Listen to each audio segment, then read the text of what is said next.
You've spent countless hours in the garage with your dad. Now investing in that old car and working on it with your son reminds you of him. And his legacy lives on. Fund your passion with a low-interest home equity line of credit from Bank of Blue Valley. Hi, Scott. Oh, look at you. You're all prepared. How are you? Great. How are you doing? I want to know what your daughter was talking about with what you were going to wear, because I love the shirt and I love the Bank of Blue Valley color. Well, this is really fun. So the other day, Lily went to Bank of Blue Valley because I have some accounts there. She went there with me to put some money in an account. And Bob was up front. So she got to meet Bob. So I started to put a jacket and she said, Mom, that looks like she's 9. She said, that looks like cotton candy. And this is a big show. So you can't do that. And so I just went with the blue. This is my 9-year-old's suggestion. So this is a huge show. It's 10 o'clock on a Wednesday. We don't usually do this 10 o'clock on a Wednesday. I can see people are watching. So if you are watching, jump on here and let us know that you are watching, because this is a huge show. We're not going to do too much talking, but as everybody knows, Bank of Blue Valley is our sponsor. They have been our sponsor for well over a year. They are our favorite people to work with. And Bob Regnier is kind of retiring. I'm calling it kind of retiring because he's stepping away from day-to-day life, but I think that he's still going to be very, very much there. Vice president, vice board chair. He can tell us exactly what it is, but essentially he's stepping away from the day-to-day duties and really going to kind of, relax a little bit. Hopefully, I hear retiring is a little bit more work than relaxing, but kind of talk a little bit about some of the stuff that that Bob's he's done everything here. Yeah, well, maybe he's a visionary like he is on everything else by picking the number one LinkedIn show in Kansas City. So we're incredibly honored to have Bank of Blue Valley be the sponsor for Drinks with Leaders. But as Kansas City was evolving as a city, Overland Park and parts of the metropolitan were evolving. Bob and his family have played a major role in that, but also philanthropically, a lot of things that you recognize today would not exist without the Regnier family, including a lot of recent projects that they've worked on. So it's crazy that the guests that we're having and the fact that you were there, Aaron, and you saw Bob, it just kind of goes with like the myth of Bob Regnier. I feel like it's a little bit of like a Ewing Kauffman in terms of the foundation he has laid and the partners he has had in his family. So incredibly honored. Look at this. We've already got it. And tons of people are super excited at this. Lori says she's excited to be here. Beth says, looking forward to hearing clients, community partners. Charlie said, thanks for the invite. Fun to see the progression of this. Matt says 2-show week. And Season says, I'm here to honor Bob. So I imagine we're going to continue to leave your comments. Let us know if you're watching on Facebook, LinkedIn, YouTube. Where are you watching us? Tell us your favorite Bob memory. If you have a Bob memory, let's bring on the one and the only Mr. Bob Regnier. Hi, Bob. How are you? Good morning. How are you? Yay. We are wonderful. We are so excited you are here. Have you done a live show? I'm excited to be here. This is I've been looking forward to this. This is a fun thing. We got some fun. I got 3 of the nicest people in the world on here with me today, as well as the 2 of you. And so I'm looking forward to this today. It's going to be a fun hour. So we get to ask you a few questions before we bring on your first guest. Sure.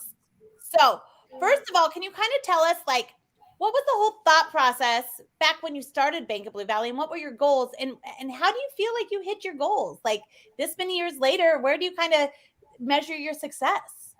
Well, I had worked for what was then the Boatman's organization, is now Bank of America, for 20 years. And I was at Boatman's First National Bank, and they were changing a bunch of things and asking me to do different roles. They were going to kind of take me out of my banking role and put me into more of an administrative position. And I just didn't want to do that. I really did love banking. I love working with customers, helping people accomplish things. And so I decided, one of the alternatives, and I had actually tried like 2 or 3 years prior to that with my dad to help start a bank, and we just didn't get it done. And I thought, I'm going to try that one more time. And I was successful in going around to a lot of my friends, and I got a plaque on my wall of all the names of the people who were my initial shareholders, and almost every one of those was someone that I helped get into business. And my pitch to them was, hey, I helped you 10 years ago to start your business. Help me get my business started, and I think this will be a good investment for you. So I raised the money and just decided I was going to get into the banking business, and filed the charter, got all it done, and it was, the rest is history. But I wanted to stay in the banking business. I wanted that connection with customers and that relationship that you develop with people as you watch their business grow and you help them and they help you. And I mean, it's a really rewarding environment and experience. So did you ever think it would take off like it did? That it would be as big? Like, could you imagine that? Or were you like, of course I did? Yeah, well, no. I didn't know, and I remember the first month or so. It's like any other small business, and I think every small business person and entrepreneur experiences this. You get started, and you're looking at the door, and nobody's coming in, and you just think, oh my gosh, is this going to really take off? But you just dive in, and you just keep working, and keep trying to reinvest in the business and get it going. But, I had a projection that I had to prepare for the federal regulators and everyone else. And my projection showed that in 5 years, I would be up at, I think, $150 million or $100 million or something like that. And in fact, within 18 months, we were at 200 million. So we really outperformed our projections pretty dramatically. But I remember that first month, and again, every small business knows this experience or has felt this. I lost 50 grand the first month that we were in business. And I thought, oh my God, in 18 months, I'm out of business. I've got to ramp this thing up a little bit. And of course, it got better and better and better. And by the end of the first year, we actually made a very, very small profit, in that very first year. But, it is, I experienced what a lot of my customers experience. And I think that was so incredibly valuable for me, helped me relate to them and understand that. It also gave me a true appreciation for the risks that's involved with starting your own business. And, I end up, that is one of my favorite things. I talk to people that are thinking about leaving their current employment and going into business for themselves. And I have kind of the same sort of things that I say, think about these 5 things and really, give it some consideration. Know what direction you're going to go. Put a really good plan together, because it's never too early to start with a really good plan, and then you can modify it. You change it, because it's going to be it'll turn out differently than you thought it would. So, do you feel like when you I love that you make the point that now you know what your entrepreneur businesses are going through, right? And since you and your father had started a bank that didn't work, did you see in hindsight some of those lessons, and do you think that played into your success of having? Well, I think it did. Yeah, very definitely. And it gave me some additional perspective. And and again, it's funny. People ask me, what would you do differently? And I think I would have started earlier, but I don't know that I would have been as successful, because that first 20 years, I had a great mentor and a guy by the name of Ted McCarter, who was really my boss for that entire 20-year period. And frankly, he taught me a lot about the business, and I felt like I matured over that period of time. But I'm always impressed. I still do a little bit of work down at UMKC. We have this annual, Regnier Venture Challenge program, which is really a cool program. And I talk to some of the younger people, and I'm going, my gosh, I mean, these people are 21, 22, 23, and they are diving in. And I'm thinking to myself, that takes a lot of chutzpah. I mean, that just really, you've got to have a lot of confidence in that. And they really, and I do think, I was always concerned about, fear of failure and not being able to get traction and do everything I needed to do. But in retrospect, getting started, even if it's a modest start or it's one that where you have to back up and kind of recalibrate. I don't think that's a bad thing. I think you learn from all those experiences. And I went on a chamber trip out to Silicon Valley once, and that was one of the things, and it was really very foreign to me. I mean, this whole idea is they celebrate failure because it's the opportunity to say, all right, this got to this level. But it kind of stalled, and we need to go back and say what went right, what went wrong, and then they just jump right back in and try it in a different fashion. And a lot of the people that do that the second or third time end up being phenomenal successes. So it's just an interesting process.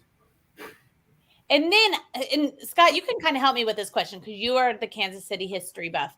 One of the things that I've loved learning about you since Bank of Blue Valley came on as a sponsor is that you've really had your hands in all sorts of things. And I'll let Scott speak to that. But I'm interested in how you decided to go so into the community as well, because I think that's very interesting. Scott, you want to kind of pivot some of the names that he's really... Well, I've a lot of them. I actually drove by the Wonder Scope Museum today because I had to drive by there that you had a lot to do with. But what was the visionary that you had specifically with the suburbs of Kansas City? Because a lot of, like, when we look at old pictures of Overland Park, we'll see your bank. And so it's just, you're just a legend in terms of how long you've been doing it. Where was the vision to invest heavily into the outskirts of Kansas City, not traditionally the downtown businesses that you did work with, but things kind of going outside of the 435 loop? Right. Well, I have to go back to my father. I mean, my father was a entrepreneur in Johnson County from the very first day. I mean, he came back from the war and started building houses in northern Johnson County, and then just gradually moved south. And that was where my base was. I mean, I just knew a lot of people there. I worked out there. My dad, had properties out there. I saw the growth, and that probably, from the banking perspective, that's what drew me to Overland Park.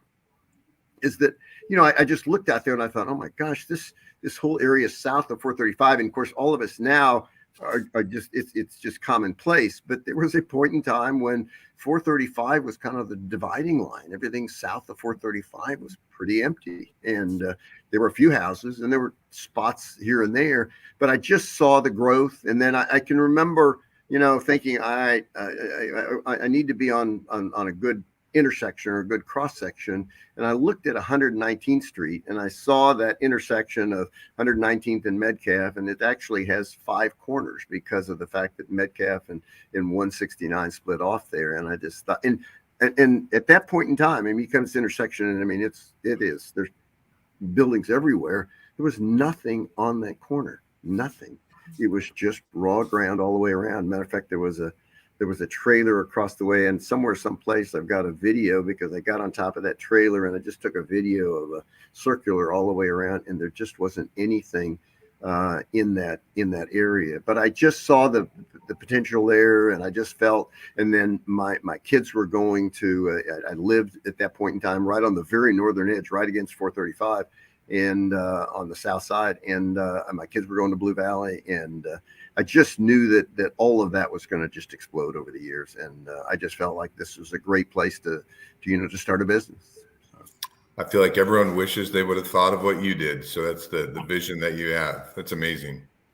All right. So now what we're going to do today, you chose 3 guests that are going to join us. Scott and I are going to be flies in the wall. We'll jump in when you want, but really we want to have a conversation of how these people played a role, how you played a role in their business, how they played a role in your business, and kind of what the future looks like. Our first guest is commenting and sitting in the waiting room. What can't she do, right? So Dr. Michelle Robin, and why did you choose? We'll bring her in, but as we bring her in, do you want to talk about why you chose Dr. Michelle Robin to be on the show today? I have the highest regard and the highest respect for Michelle. We will get into the story, but she has done so much for, she's an accomplished entrepreneur. She's got a great business. She has but she's gone beyond her business, and her I believe that her life goal is to make everyone healthier and better people. And I just look at all the things that she does, and I'm deal with a lot of business people, and business people typically do things that will better their business going forward. And maybe what she does has an ancillary effect on her business, but it has more of an impact on the individual. And I have so much respect for that. And her whole focus on life is something I try to emulate. All right, well, let's bring her in. I agree with all of that. Dr. Michelle Robin. Hi, Michelle. Hi, you guys. Wow. It's really an honor to be here. And Bob, thank you for inviting me to share with you. Thank you for your kind words.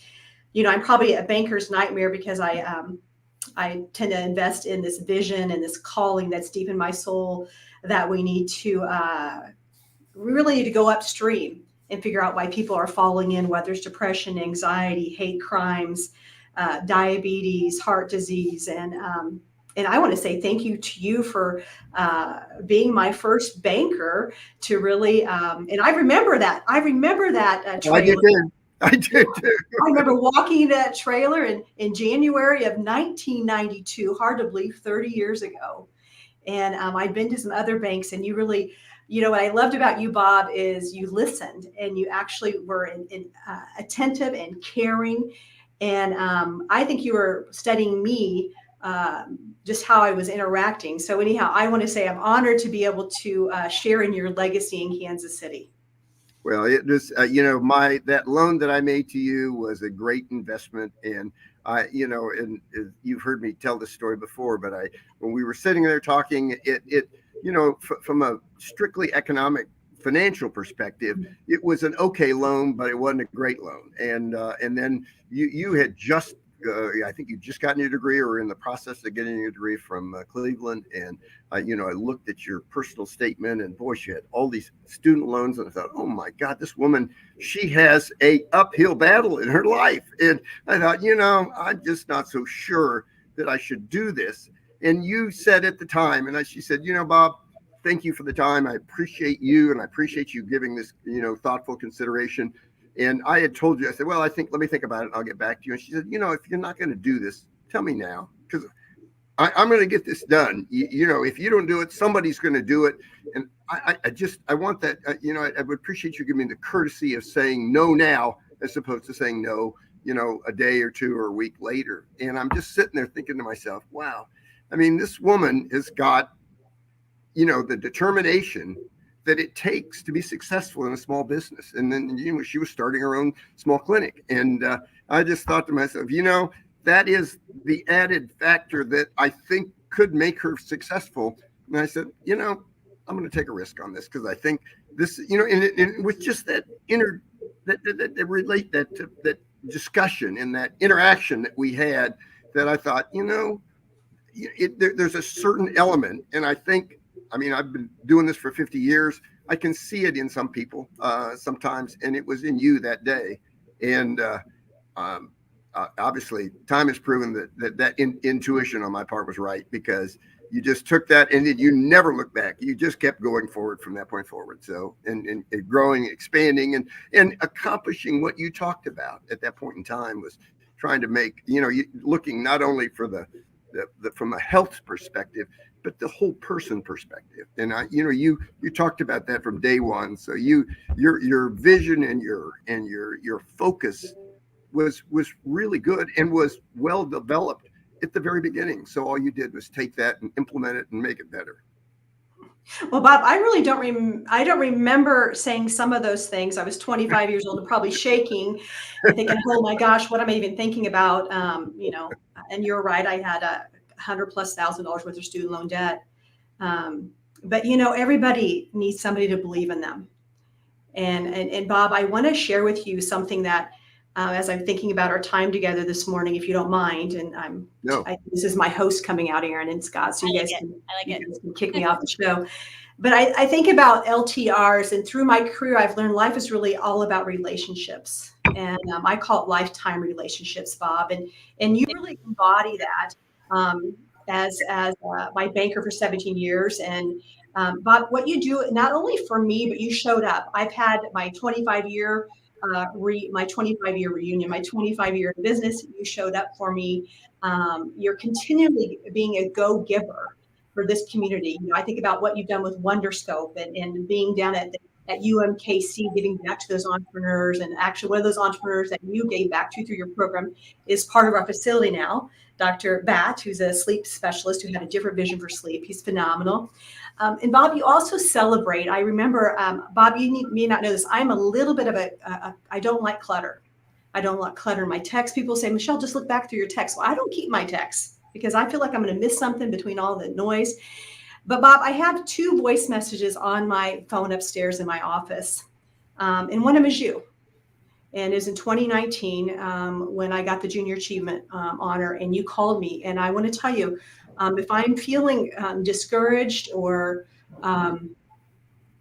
just that what I'm doing is not mattering, I think about that voicemail you left me, and it says a lot that I kept it. And so I want you to know that I appreciate you taking time to jot me the notes, to make the phone call, because I know how full your life is with Ann and your kids, plus the banker and the community leader you're on. And the other one, the last part of my LTR, my lifetime relationship that I try to embody is one-on-ones. And, there's not been a time in my career, whether I was your customer or not your customer, that I couldn't call you or email you and say, Bob, I need your advice. And you say, well, come on out. You pick up your phone.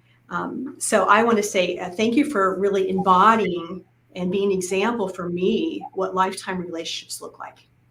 Thank you. No, that's very kind of you. And I do believe that, well, particularly in my business and your business as well, that you develop relationships, and that's how that's good economically from a business perspective, but frankly, emotionally, those connections, that's part of the reason why we talk about, retirement versus stepping back. And I can't leave my customers. I'm not capable of doing that. And first of all, nobody's going to do a better job than me on taking care of those people. So I'm going to be around. So if somebody says, hey, I don't understand, or maybe I didn't get through to the right person, they can call me. Yeah.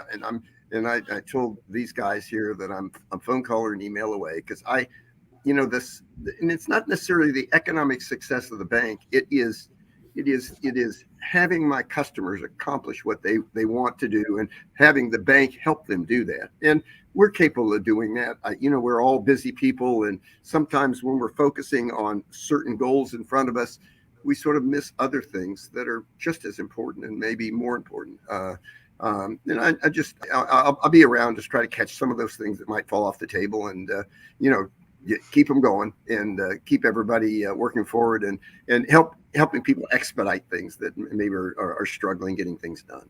So.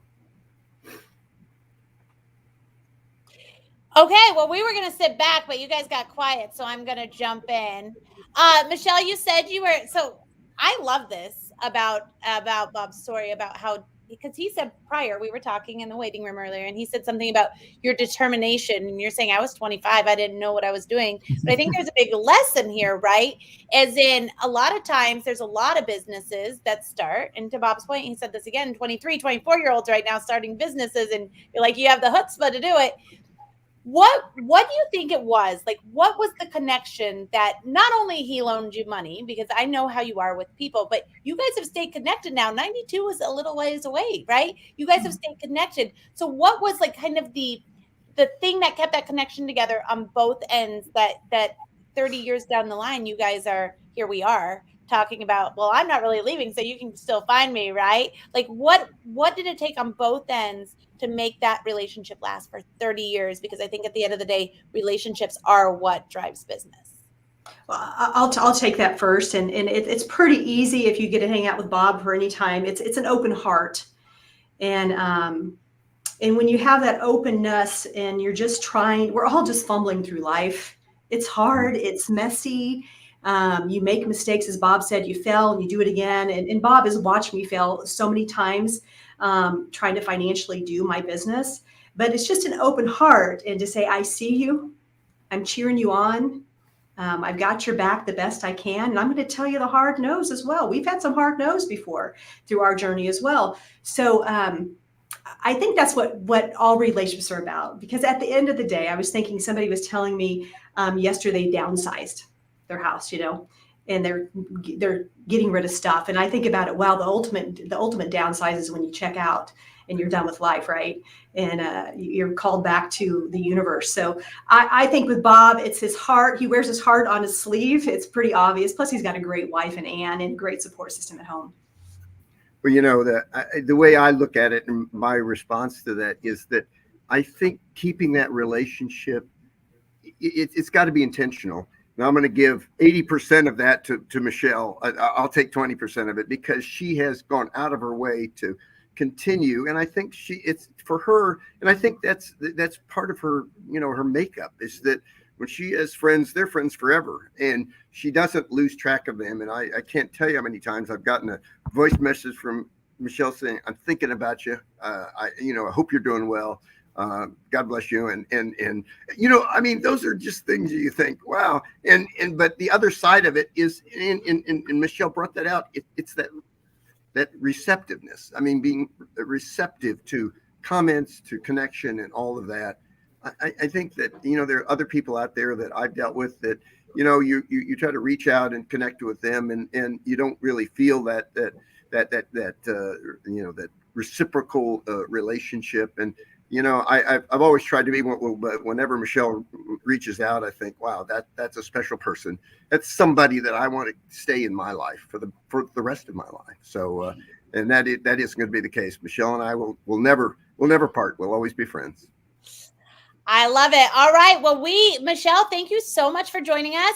You've got like 1.5 minutes for your last remarks. So take it away. Well, great. I first of all, once again, I'm honored to be spending not only this time with the three of you, Scott, and we've gotten to know each other a little bit the last 1.5 or 2, right before COVID we met, and then Aaron the last 2 or 3 years, and Bob the last 30. I can't, I'd be remiss not thinking about, we're in my favorite week of the year, which is around gratitude. And so humbled to be hanging out with you and grateful for the connection, the friendship, the community, the way you guys are leading. Bob, as we kind of hand the baton to this younger generation, with Scott, with the way he's leading his group of leaders, and Erin with all she's bringing. Erin is so sweet. She'll send me an email or text. By the way, that looks like shit. No, excuse me. That looks like shift. You need to change that. You need to go to StreamYard. You need to do whatever. I want to tell you, I'm super grateful for that. And so as we're all celebrating you, Bob, and what you brought to Kansas City, I don't want to take for granted the time we have on this special week during Thanksgiving. And last year, Bob was on my 40 Days of Gratitude series that we shared together. And so from my heart to all three of yours and to your extended families, happy Thanksgiving. I hope that there's some really special moments today. I have a sign at home that says, thank God for this moment.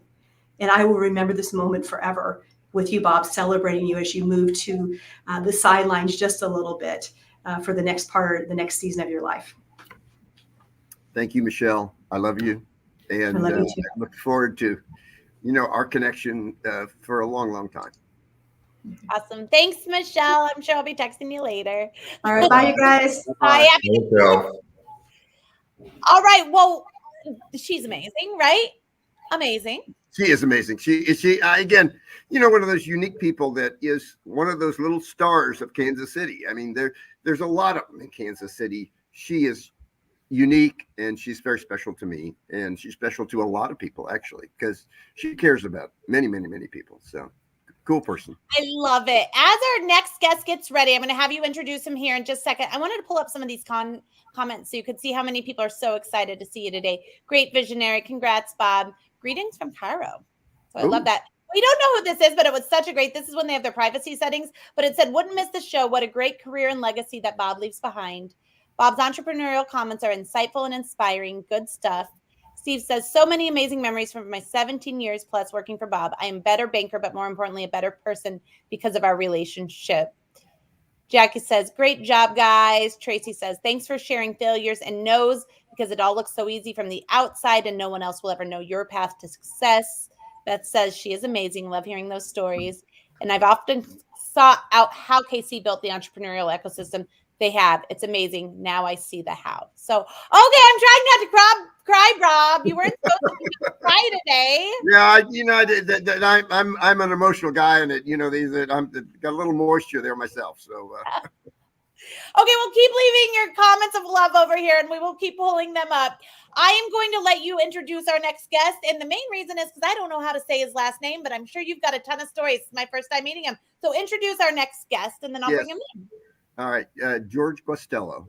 I've known George for a long, long time. Kind of knew him tangentially for a number of years, but not really well. But I was on the board of Union Station, and with a couple of the peers. Lee Duro, the guy that used to run Worlds of Fun and worked for the Hunt organization, was vice chairman of the board, and then Mike Haverty was chairman of the board, and we had gone through some very difficult times. And the Union Station story is a fabulous story, from inspiration to defeat to rising from the ashes. I mean, it's just a great overall story. But George is a significant part of that story. And we were looking around trying to replace our current leader because he just wasn't going to get us to where we wanted to go. And it was actually Lee. Lee said, "You need to talk to George." And I knew George, but I didn't know him well enough. I didn't know if he was the right candidate. But anyway, I interviewed George. I was convinced he was the right guy. I went to Mike and said, "Mike, we need to. This is a really, really, really, really strong candidate." And so we talked to him and said, "You know what?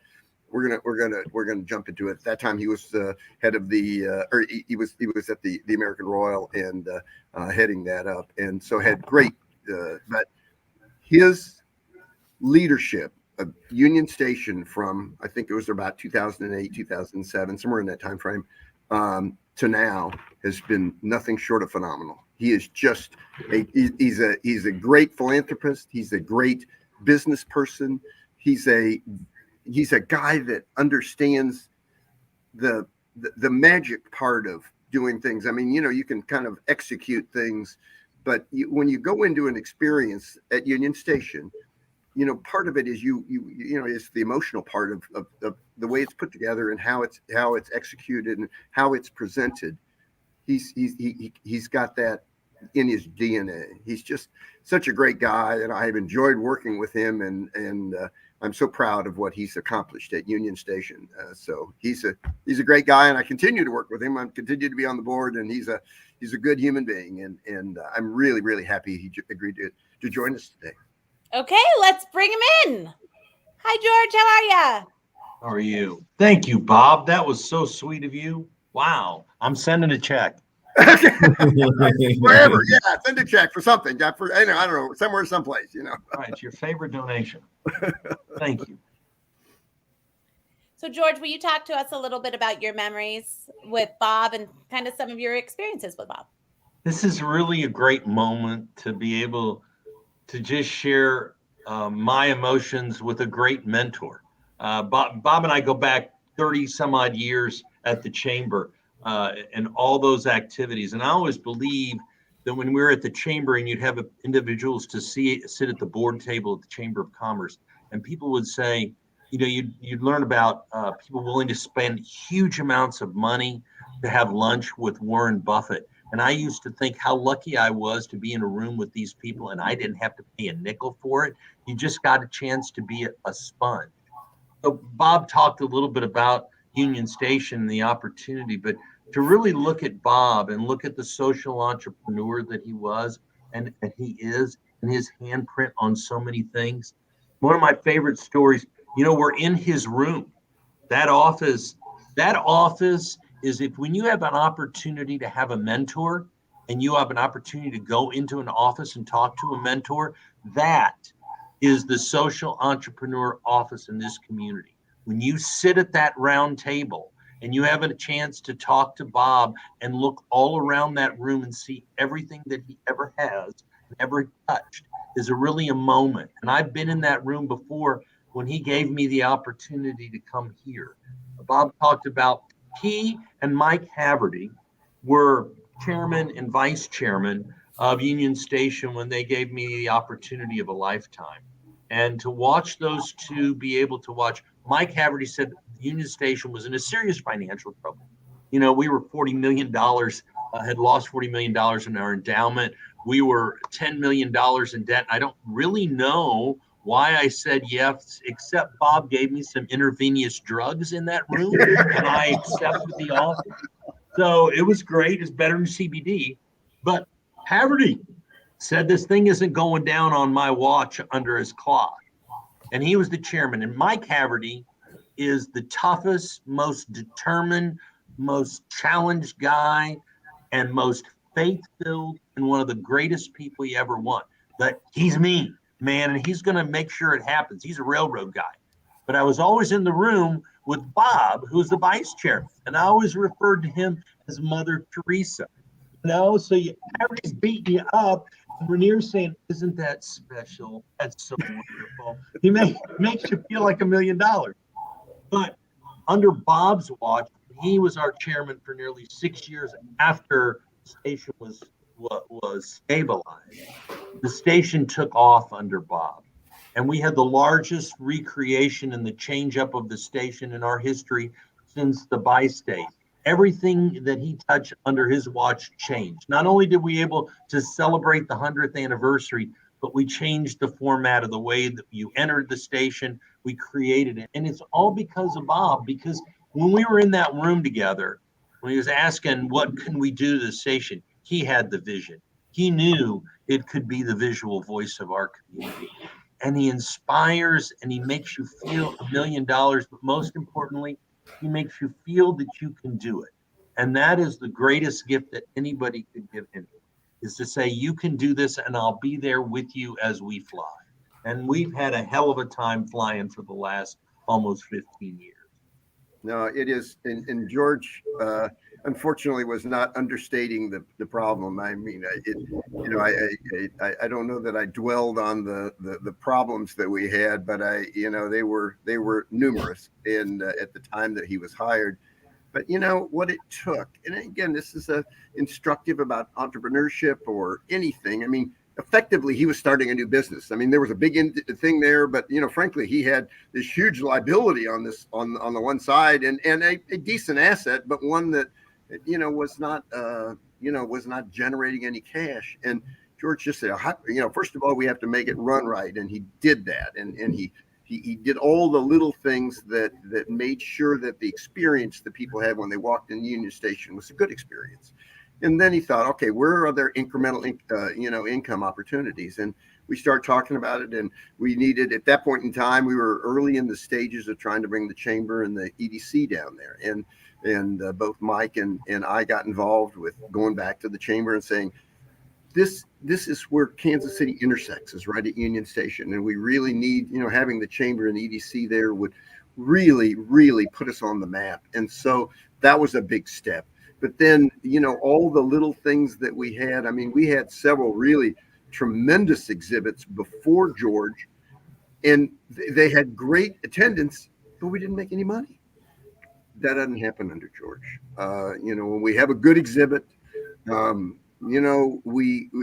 everybody walks away saying, this is one of the best experiences of my life. And we need to talk for a second about Holocaust, because that is so timely and is such a beautiful, and I say beautiful, that's really an odd comment to make about something that talks about a really very, very difficult time in the world. But having said that, it is so very important, and it is so well done that I feel very proud that George brought that to Kansas City. And the average person out there doesn't know, this isn't somebody just called us up and said, oh, hey, I got an opening on my schedule. Can you fit me in for 6 or 9 months? No, George worked on this thing for 5 years, and he established the relationship early on. And these people could have gone anywhere. I mean, they went to New York City first because they were focused on the Holocaust Museum in New York City. But they had one more opportunity, and they could have gone to Los Angeles, San Francisco, Chicago, Dallas. There were many places they could have gone, and they chose Kansas City because of George. So, George, thank you. Thank you. It's been a great experience. It's a mutual love. You can get so many ideas from Bob Regnier. He is an idea man that also knows where every nickel is. And, he talks about his father and he talks about his mother, and you see them living through him. But then you also see how he has manifested that success into something even greater. When you're in the hardware store and you see Bob on a Sunday walking through there, but you just have to think for a moment. You're in that hardware store and you're looking out the door, and across the street, his mother and father are buried there. The spirit of all of that and all of this has to continue on for next generations. That's the soul of the person, and that's what you see. You see it live through his children. Now we have the Regnier Extreme Screen. It's monstrous. It's the biggest movie theater, and he loves movies. But he goes to one over in Ranch Park. But he should come out here more. He's got his leather seats. But it's after his mother and father. But when Bob stepped down, which was not a good day at Union Station, he's still on our board, but when he stepped down as the chairman and looked back, we renamed the lobby after Bob. And I think that tells you something, because that's where everybody gathers before they go on a journey and they experience who he is and how he connects. And you can see him shaking everybody's hand right there. That's the true Bob Regnier, and everyone has a story about his hand on your life. And I'm a firm believer that people are sent to you for reasons, and you never know till many years later why they were sent to your life. Bob was one of those guys that was sent to my life at a time that I needed it. And when I was very fortunate to be selected the non-for-profit of the year of executive year, I can't even talk anymore. The person that called me was Bob Regnier, my dear friend who's had an impact on my life. And we're not done yet. We got a lot more to still do, because he's still head of our finance committee. So, he's still a banker at heart, but he's a really good human being. That's what's best about it. Not that that's unusual for a banker, but no, it's obviously a mutual admiration society, because I think what you said, George, is probably true. In retrospect, we intersected at a point that was important for both of us. Right. We gave you an opportunity, but you gave us, 200, 300%. And it just, that's the interesting thing. And this applies to all entrepreneurs. There's a business out there. There's an opportunity out there. And it just takes all the right elements to come together. And one of the ways that you can look at an organization and say, and evaluate the CEO, is to look at the people around him or around her. And George, and you look at the staff that he's got at Union Station, he has, and you go to any event at Union Station, you've got the CFO, you've got the executive secretary, everyone is working at the event to make sure the only goal they've got is to make sure that is a positive and good experience for everyone attending. And I just, to me, that's that says a lot about the spirit of the organization. It's a team. They all work together. They all know what their goal is. They all have a singular goal. And I'm so impressed by that. And that comes from the very top. George establishes that spirit in that motivation, and I'm so very impressed by that. And that's why I really enjoy my connection to Union Station. It is something that is it's a good feeling. And when you've got something that's got momentum, you want to keep moving it forward. So anyway, it's a good deal. I enjoy it.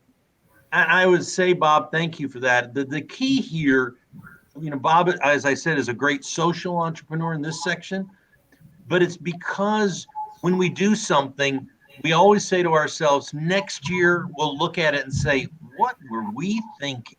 Why did we do that? Because you want to top it. Every year it's something different. 5 years ago, it was a big deal. We had an easy button from Staples, and we were going to do a lighting ceremony. We didn't have a nickel to our name. We bought this big tree from China, and we made it a big deal. It was the largest indoor LED tree ever. of course, in the Midwest. But we were going to have our own lighting ceremony, and there was Bob. We took this little easy button that basically is this. Last time, no. So we pressed it, and he turned on the lights, and from there, we've never looked back. Now we'll have 150,000 people walking through, and it's the next step. But if we didn't have that moment, most chairmen would have said, "You're putting me in front with the fairy princess to press a button that you bought at the Staples store." Yeah, it's all magic. It's all about show. And Bob was the greatest showman we've ever had at the station because he loved it. And to be able to have the largest 100th anniversary under his belt with Joyce DiDonato singing in there was truly a memory that no one will ever forget. It was great. It was a great night. Yeah, it was very fun. It was all on his watch. Well, George, thank you so much for joining us today. I wanted to piggyback off something Bob said. I had a friend from Texas in town just 2 weeks ago. We went to Union Station. We got lost because I'm terrible at directions. And we asked somebody that was switching out the trash how to find where we were going. And she was so kind that my friend from Texas said, "Oh my goodness, the nicest people here." So to that fact, your entire staff must really take after you. And so it was a pleasure to meet you. And thank you so much. Any last words for Bob? And then we'll let you go. I look forward to the next 20 years as we create and have fun together, because there's nobody better to have fun with than Bob Regnier. I'm ready for it, George. It'll be fun. I tried to lease him office space. I said, "Where are you going to go now that you're retiring?" That's the first call we made. I got 2,000 square feet. That's right. George is trying to fill that 2,000 feet. That he's always thinking about going to moving us forward. So as long as I got that round table where you sit, it's the greatest thing ever. It needs to go into a museum because so many people have been affected at that round table. Yeah. Awesome. Well, thank you so much, George. And we look forward to watching you do more amazing things. More fun to come. Thank you so much. Thanks, George. Well, he's amazing. That's the first time I ever met him, and he's really fun to listen to. Oh, he is. You've got to get him. You got to have him on to talk about more things, because he's just, frankly, he's a great entrepreneur. He's a great business person, but he's a good soul, and he frankly stays in touch with so many things that are going on in Kansas City. So he's a joy to be around. Amazing. Okay, well, now we are going to bring on the next person who is actually going to step into your very large shoes. But I have a comment over here over somebody that was around for a little while. I want to pull up. Wendy says, "Working with Bob is one of the highlights of my career. He's a phenomenal banker and an even better person." Oh, I love Wendy. That's such a nice comment, and from her is that it feels really good. Awesome. So just if you're catching up, Wendy actually was just promoted to the umbrella, the holding company for Bank of Blue Valley. And in her place came our next guest. So do you want to kind of introduce our next guest, please? Yeah, just a couple quick comments. I mean, I've known Brent Giles for a number of years. He was a banker north of the river. I was a banker south of the river. So we really didn't run into each other a lot. Actually, we worked on a couple deals together over that period of time, but we didn't know each other real well. We had one sort of semi-serious conversation about trying to figure out whether there was a future for the two of us together with our two banks. And, at the time, I'm looking back at that was a huge missed opportunity on my part. And, but having said that, I've always respected him. But what I've said, and this is an absolutely true statement, I think I've done reasonably well in Overland Park. Bank of Blue Valley has gotten is a good, solid reputation in Johnson County. Brent had that same exact experience north of the river. I mean, he was the Bank of Blue Valley of north of the river. I was the Bank Liberty of Johnson County. So we were on exactly the same, we were on the same trajectory, but different paths. And now we have the opportunity to come together, and I really have enjoyed, this closer connection with Brent over the last 6 or 9 months. And I look forward to working with him many, many months into the future. All right, I'm going to bring in Brent, but I just want to remind you, this is our last guest. So leave all your words of love for Bob over here, and we'll pull him up at the end of the show. Welcome, Brent. Hi. Hey, Brent. Hi, Bob.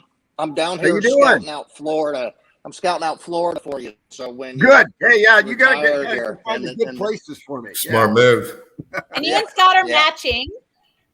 You and Scott are matching Hey, today. that's right. Hey, look at that. We are. I have shorts on though.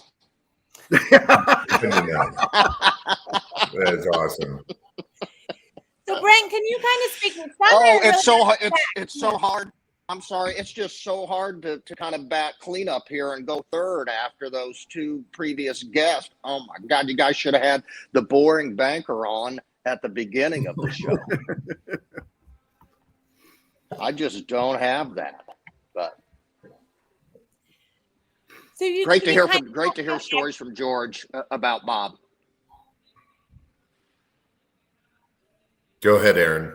I was just going to say, can you kind of talk about your decision to come over to Bank of Blue Valley and kind of what that's looked like? And yeah, what do you do when a guy like Bob says, I'm going to step back, and Bank of Blue Valley is known. You walk in and you see Bob. I saw it 2 weeks ago, right? Or last week, something like that. So kind of talk about what the future of Bank of Blue Valley looks like and what that mentorship with Bob has meant to you. Yeah, it means a lot. Graduating from college in 1989, living in Lee's Summit, and then driving to Overland Park to Corporate Woods to begin my career as a bank examiner. I knew Bob at that same year. I think Bob was starting Bank of Blue Valley in the trailer at 119th and Metcalf. So you've been familiar with the bank my entire career. As Bob mentioned, I tried to do in the Northland what I saw Bob do in the Southern metro area. So it just has been, a mentor, a role model, someone that I've admired for many, many years, I guess over 30 now. But the decision to join Bank of Blue Valley, or the opportunity, is just so fantastic. It allows me to return to Kansas City. I spent the last year and a half in Wisconsin with Wisconsin Bank and Trust, that is owned by the same company that owns Bank of Blue Valley. So the opportunity to return to Kansas City when Wendy took her opportunity back in her hometown, it just couldn't have been a better fit. And to have this overlap with Bob, where we get to spend almost every day together working on things, has just been a great pleasure. So I'm not looking forward to his departure. And Bob, why now? I mean, I imagine now you step back, right? Because you feel like you have the right guy in the job. So why Brent? Why now? And how do you see that working? Well, Brent's got good connections in Kansas City. A lot of interactions, a lot of connections, and people that he knows. We have kind of rebuilt our team at Bank of Blue Valley. Have got a really great team put together, and we're looking forward. I'm looking forward to watching him take that team forward. But there's a point in time when I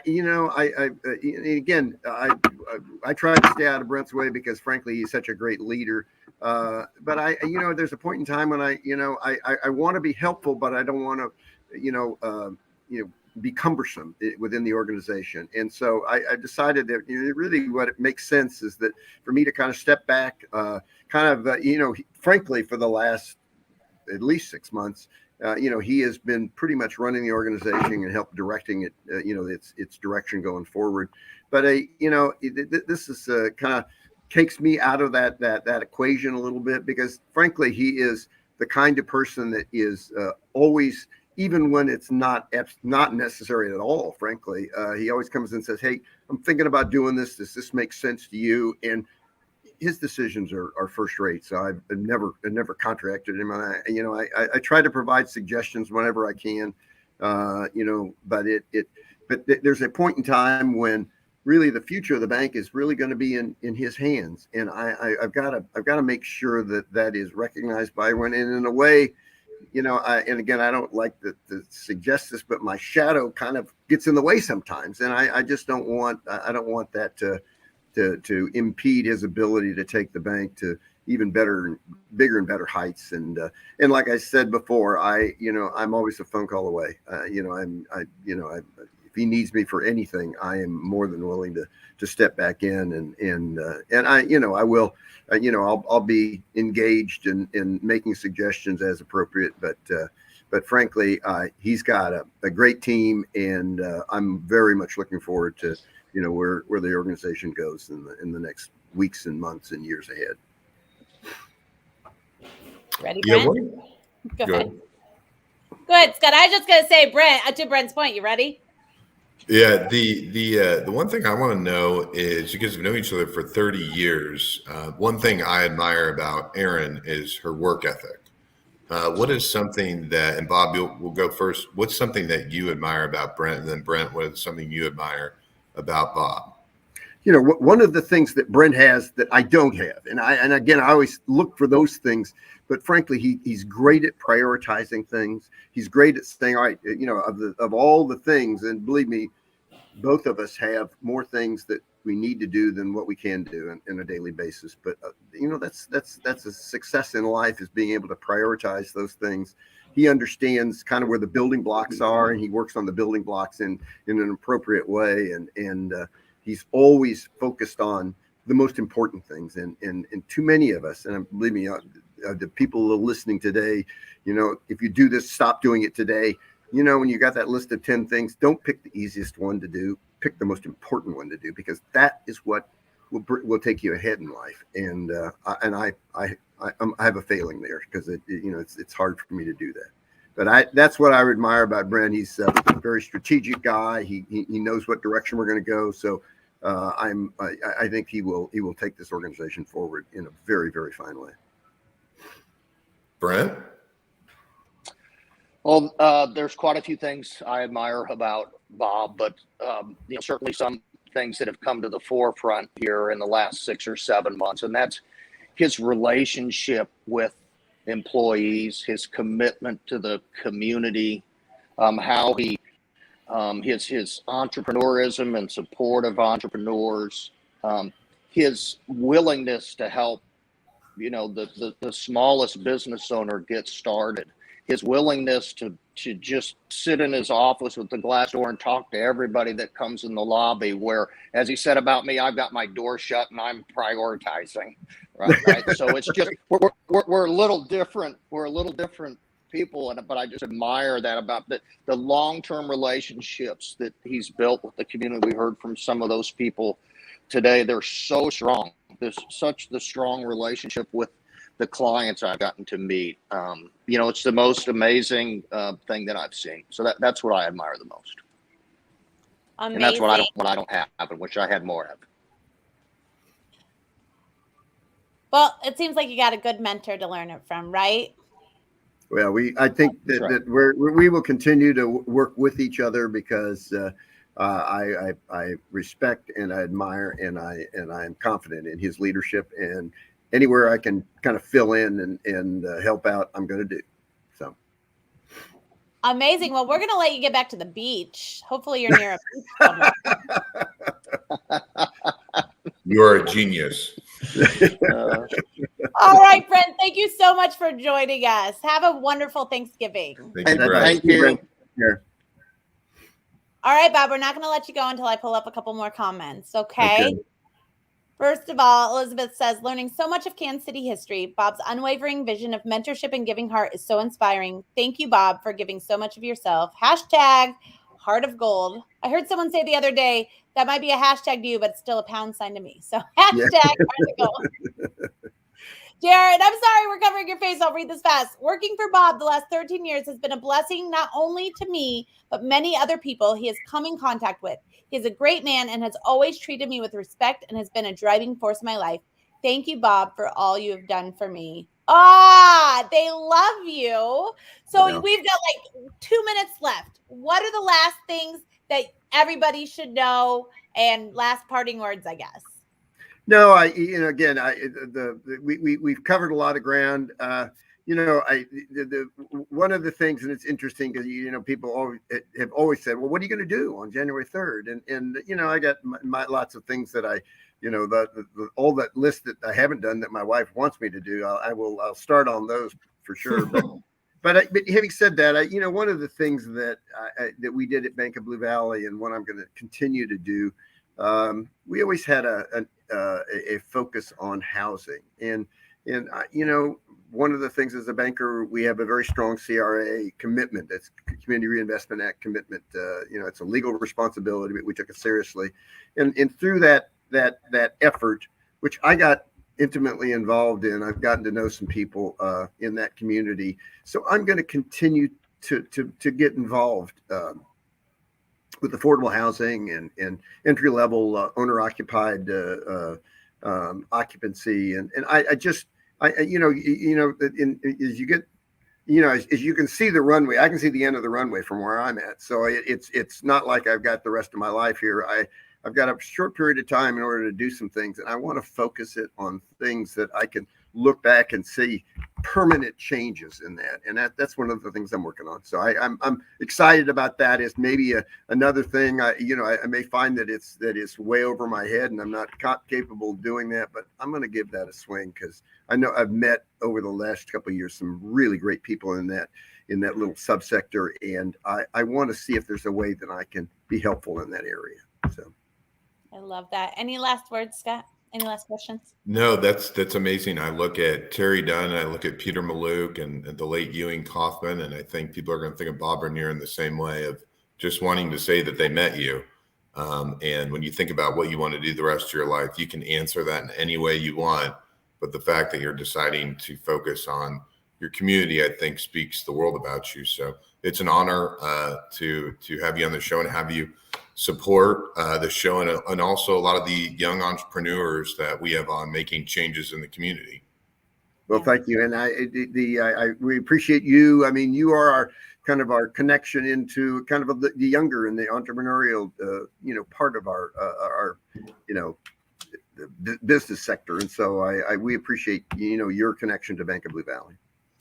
Well, this show has had over 330 guests in the past year and a half, and you have been a huge piece of giving those guests all a voice. So we are so honored that you came on today. We are so honored that you chose us to kind of announce. I know Business Journal got a little bit of a head start on us, but this is really the big announcement, right? Right. And we cannot wait to celebrate with you in a couple weeks, but we hope that you have a wonderful Thanksgiving. Please continue to read the comments, because I know people will watch this and leave comments for you, but the community loves you. We are huge fans, and thank you so much, and happy kind of retirement. Well, thank you. And both of you have a great Thanksgiving and a great holiday season. Thank you. All right. We'll see you guys all next week. We'll be back on Tuesday. Okay. Have a wonderful Thanksgiving. Bye. Bye.